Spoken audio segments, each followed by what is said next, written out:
The American Dream, the only show that combats negative media, not owned by a network, commercial-free, unscripted. We got a great show for you today coming from New York City, the media capital of the world. Let's get the American Dream started right now. We do it in the spirit of going against the grain of the negative media, giving inspiring information, and having people walk away from our show with something of value. You're seeing a disruption in both the real estate and the mortgage space. A lot of people are just not willing to put in the work. What video does is that it demands an emotional response.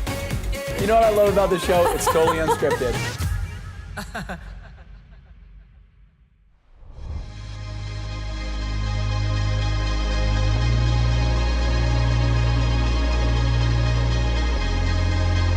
Here we are, Times Square, the city never sleeps. Yeah.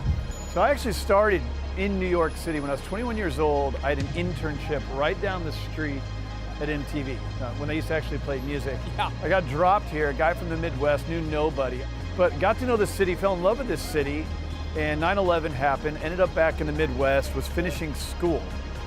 Well, ended up being a college dropout, tripped and stumbled into this real estate game.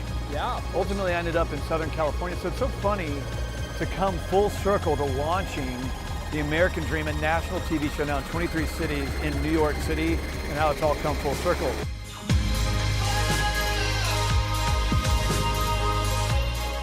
I love it because not only do I get to know more stories, we get to amplify them over 23 cities. Now, of course, New York City. Well, it's the family, Yep. it's the home, and then it's the location and the lifestyle. Like, Yeah. it all kind of comes together.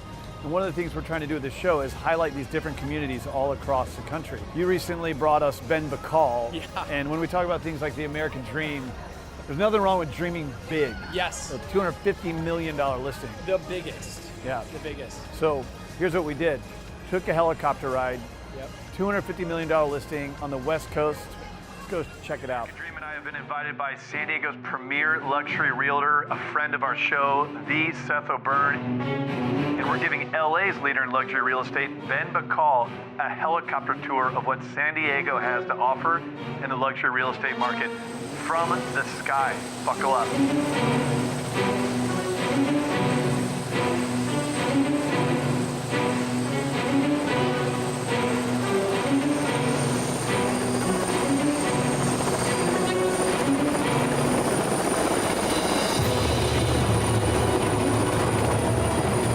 I've been traveling the entire country, launching the American Dream all across the United States, and in each market we isolate the elite realtors in every market. Today we did something fun. We brought Bacal, who is the #1 agent for luxury up in LA. So glad to be here. Yeah, this is pretty cool. It has a $250 million listing right now, amongst many other. A great portfolio. And we got Seth O'Byrne, who you see on the show all the time, who is our expert out of San Diego. Of course, on his phone. But we're just touring America's finest city, maybe having a little in-air debate about LA and San Diego from two of the best nationwide. When you approach a luxury home and you're taking it to market, what are some of the strategies that help move that house? I spend anywhere between $5,000 to $10,000 a month on those luxury listings because everyone's on their phone. Yep. I want those listings, viral on your phone. So that's what I implement. And of course, for the super high-end properties, we'll have a PR company come in and strategize and build stories around the property and try to get free editorials as much as we can. Is there, obviously there's a lot of thought that goes into it, but it's not for sure what that property is going to sell for when you list it for 20, 30, 40 million, right? I mean, there's some guesswork there. No, when you're in that 20 to 30 million dollar mark, you know that they're going to sell for pretty close to that. It's when you're pushing in that 40 to 250 stratosphere. Yeah. Then it's a bit different game, but. The price per square foot has been, we're really price per square foot driven in Los Angeles. We're lucky because we have the comps to back it up. So you can say like a house down the street sold for $3,000 a foot or $2,500 a foot. Museum quality stuff is selling for about $2,500 a foot.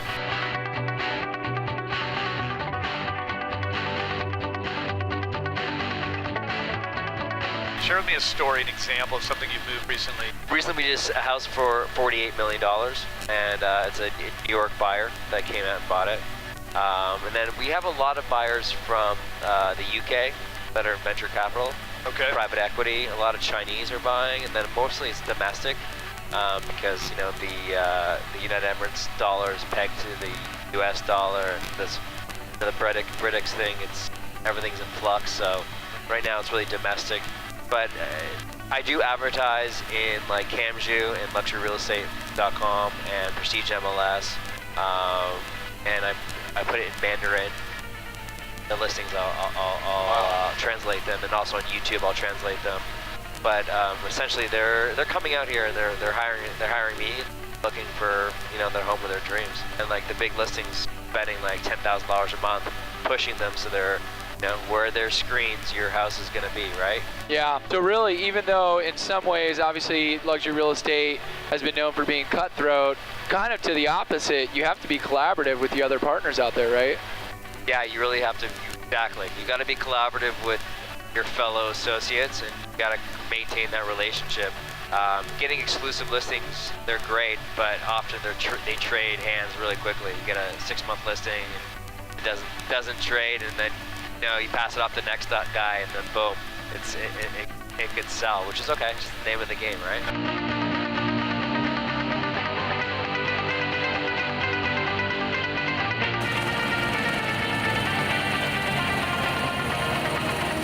Ben, you got any final remarks about San Diego?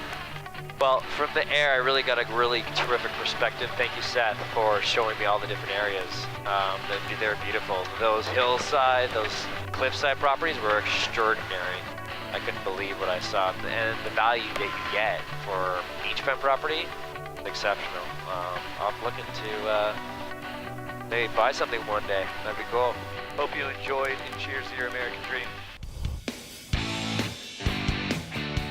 People come here to succeed, and if you don't succeed here, you don't stay.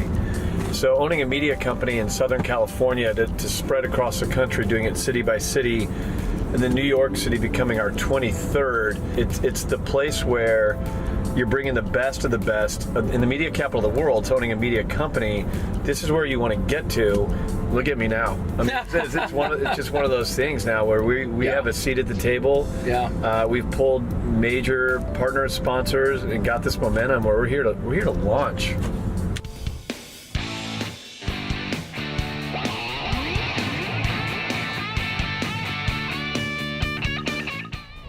Welcome to the American Dream. It is always great when we get to talk to Adam Stark. He is the owner, the broker associate realtor with Salt Lake's Elite Real Estate Group in the South Valley. Great to see you again, Adam.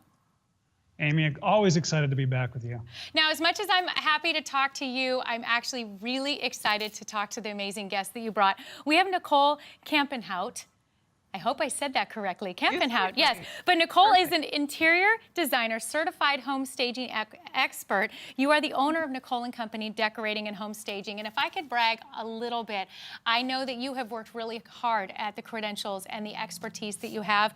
You are a certified home staging expert, an occupied consultant specialist, an award-winning interior designer, and summa cum laude graduate from Brigham Young University. Congratulations on all your successes. Thank you. Appreciate that. Thank you. So now that I have you both as a dynamo team here, I want to get right to it. And if you could help our viewers know what the difference is between decorating and home staging. Sure. So I'm an interior designer as well as a home stager. And the difference is when I'm decorating a home, I try to appeal to the people who live there. So I'll use colors that they like and a style that they like, and I want the home to function perfectly for them. But when I'm staging a home, I try to appeal to the buyer. So that's the primary difference, is when you're staging a home, you're trying to make it more marketable. So then who really benefits from home staging?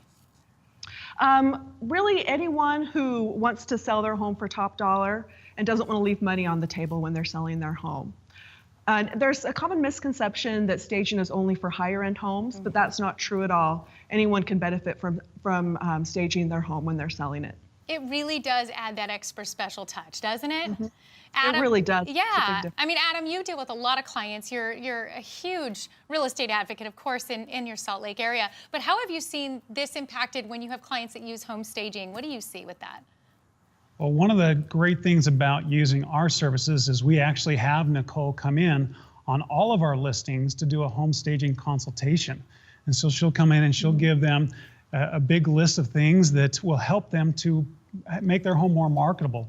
In fact, we had a situation with a client who wanted to get their home up fast. They were moving out of state and they were leaving to go find a new home in a new state. And so they got their home on the market, and it was on the market for about 2 weeks before we actually had Nicole come in. We didn't have a lot of success with the aspect of having people make offers.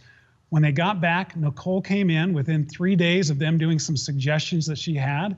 The home was under contract for full price. They were very happy with it. So we know that the stuff that she does to help our homeowners get top dollar is very important to our process of selling their home. That was really a great example. I think that probably can ring true for a lot of people who might be on the fence of, should I do this or should I not do this? So Nicole, from your perspective then, what are some recommendations that you would give as far as home selling and for sellers right now and for staging? One thing is to take your personality out of the home a bit. So, like I mentioned, when you're decorating, you want your home to reflect your personality. You want it to have your style. You want to have pictures of people that you love and maybe collectibles. But when you're staging, you want to take all those things out. You don't want your home really to reflect your personal style quite as much. So I recommend that sellers take out personal photographs. They remove collectibles. Things like that, that basically I want the home to be depersonalized so that buyers can focus on the amazing home instead of the seller's possessions. Because it is such a visual process, especially when the women walk into a home, they're more likely to be elbowing the husband and saying, I can see myself in this. I can see my furniture, my belongings, right? And you're creating that environment for that to happen. Yes, and one of my goals when I'm staging is I want to create an emotional connection, because when you're buying a house, it's a logical decision. Buyers are going to be paying attention to price and square footage and location and all those logical facts, but they're also going to be paying attention to how it makes them feel. In fact, I believe that buying a home is a highly emotional purchase. And so I want buyers just to feel like, oh, this feels like home. And then they're more likely to pay top dollar for that home because they love it so much. Well, I couldn't agree with you more. You hit it dead on. And I'm so glad that we got to talk to you today. You're such a treat. And congrats on all your success and helping everybody there in the Salt Lake area. And Adam, thank you so much for always being a great expert for us and for bringing us Nicole today. You're welcome. Thank you, Amy. Thank you. We'll see you soon. We'll be right back with more of The American Dream. The show's called The American Dream, right? There's only one city in the country that has an Ellis Island. This is a place where people have come for hundreds and hundreds of years to stake out their claim in what is the American Dream. And so having a show called The American Dream, launching in a place known to found the American Dream is a huge deal.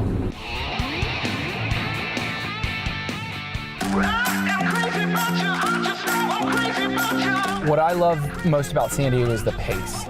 People move here because they know that life is short. You gotta live it in a place that recognizes that. I would always joke I can go from business suit to wetsuit in 15 minutes on a Friday afternoon. I think I've got it beat. I've got it down to about 12 minutes now. That's what living in San Diego is about. Today I'm going to take you guys to a property that we just put on the market in Sapphire Tower. This condo is probably one of the best properties, one of the best views in all of San Diego. On the way, we're going to pick something up special for the sellers. We're going to go to Donut Bar. Actually, it's here right now. Let's get some donuts. Could I get some creme brulee and then a Boston cream and a chocolate euphoria? I was going to have a beer, but I think it's too early. It's not too early, sir. It's 5 o'clock somewhere. Thanks.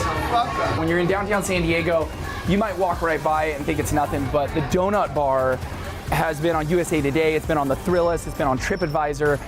This is probably one of the hottest donut bars in America, and we got it in our backyard.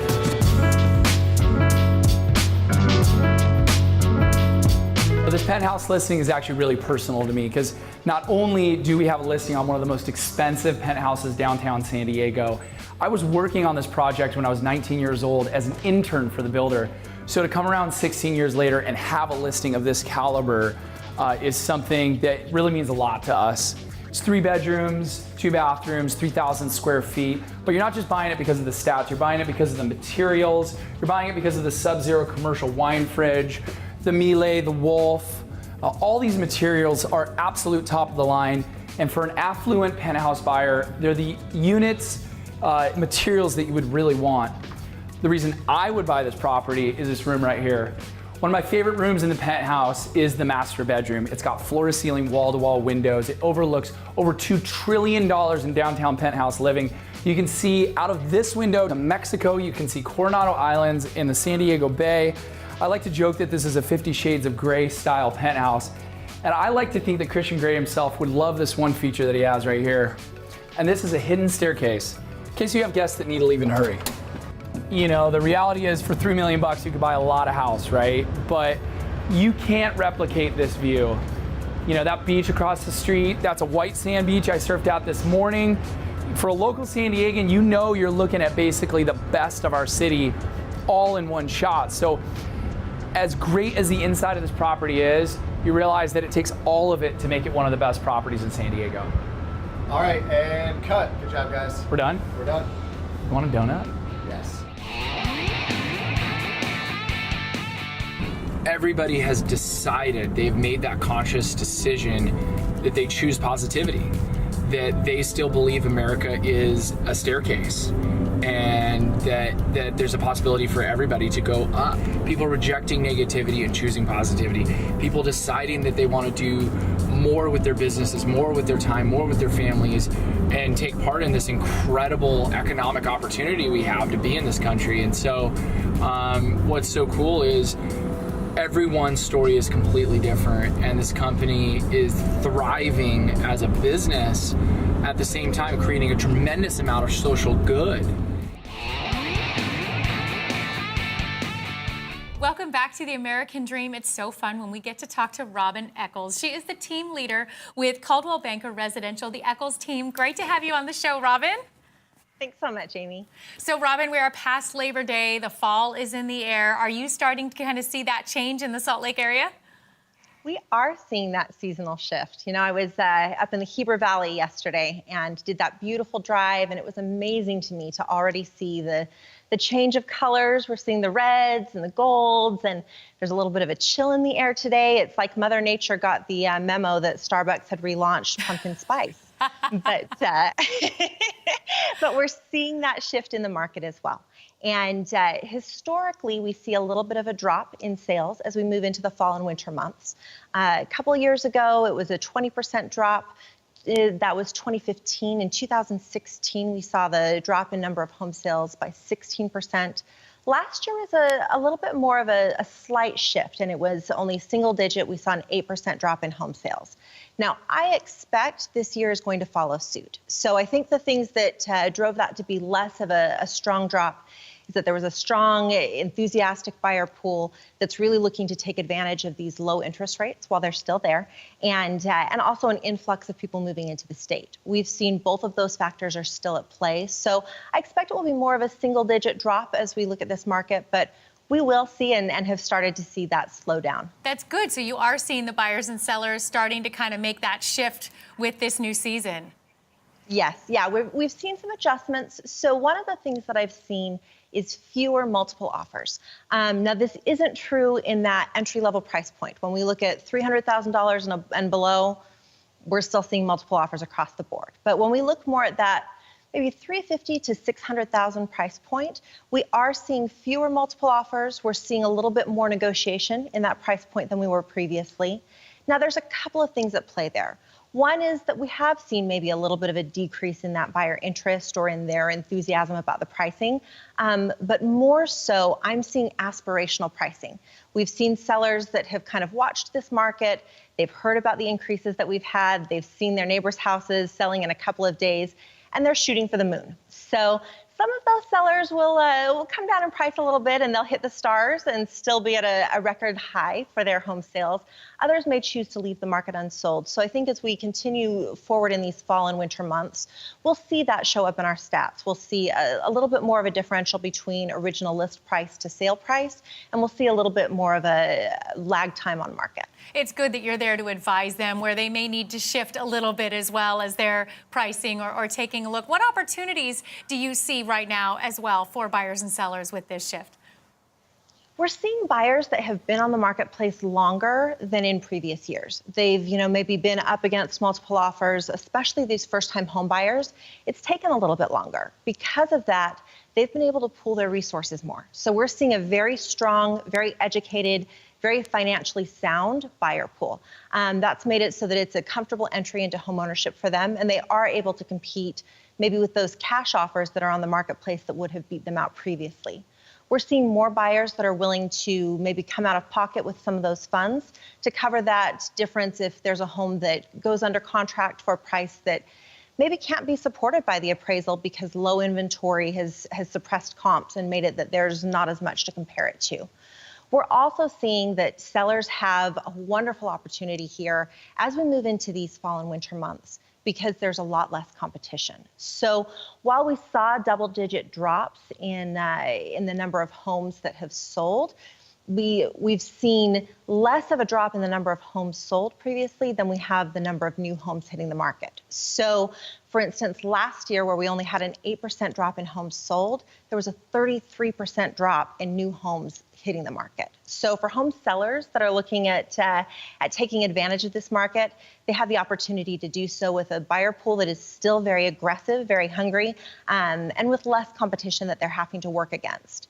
We also have that influx of people that come into our state during these months for fall festivals like Oktoberfests, skiing as we move into that season, and a lot of people who look at this area want to pick up a second home, want to look at relocating, so a wonderful opportunity for home sellers there.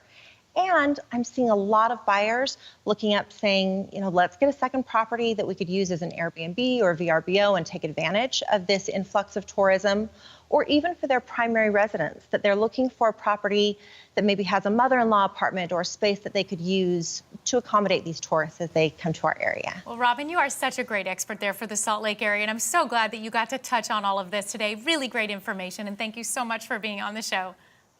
Oh, thank you so much for having me. Great to see you. We'll be right back with more of The American Dream.